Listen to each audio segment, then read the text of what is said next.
ভালোই হয়েছে তুমি চইলা গেছো। থাইকা গেলে অনেক ক্ষয়ক্ষতি হইতো।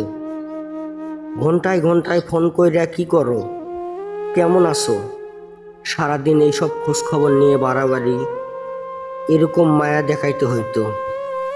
দুবেলা ভাতের জায়গায় আমার একবেলা কম খাইলেও চলতো, কিন্তু তোমার লগে একবেলা কথা কম হলে আমার চলতো না। মনের ভিতর খসখস করতো, অস্থির অস্থির লাগতো। ভালোই হয়েছে তুমি চইলা গেছো। তুমি থাইকা গেলে আমি কোনোদিনও একলা বাঁচা শিখতাম না। জ্বর হইলে প্যারাসিটামলের বদলে খুঁজতে হইতো তোমার হাত। তুমি ছাড়া নিজের কাছে মনে হইতো ডানা ভাঙা আহত পাখি। খোলা আসমান পাইতাম ঠিকই, কিন্তু উঠতে পারতাম না। তার সে ভালো হয়েছে তুমি চইলা গেছো। তুমি থাইকা গেলে পিরিত কুম্মা যাইতো।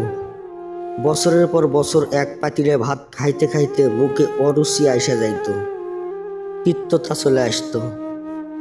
তুমিও তো একবেলা ঝগড়া হলে পরের বেলা ভাবতা ভুল মানুষের লগে থাইকা গেলাম না তো।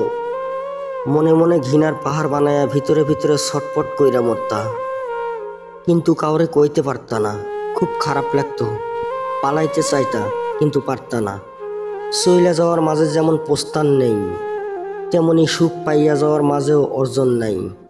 তুমি থাইকা গেলে তোমারে পাওয়ার মাঝে স্বল্প আনন্দ পাইতাম ঠিকই, কিন্তু তোমারে না পাওয়ার এই দীর্ঘ বেদনার আনন্দ কোনো কালেই পাইতাম না। ভালোই হয়েছে তুমি চইলা গেছো।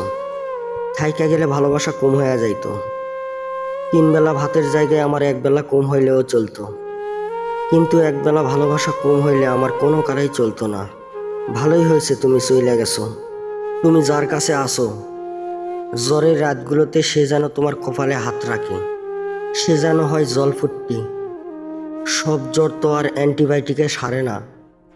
কোনো কোনো জ্বর ভালোবাসা পেলে চলে যায় মহেশ্বরের লাশ ট্রেনের মতো হাওয়ার গতিতে। যার কাছে তুমি আসো তারে কইও, কোনো দিন যদি তার কাছে তোমার প্রয়োজন ফুরাইয়া যায় যৌবন ভাটার ঋতুতে, সে যেন তোমারে অবহেলা না করে।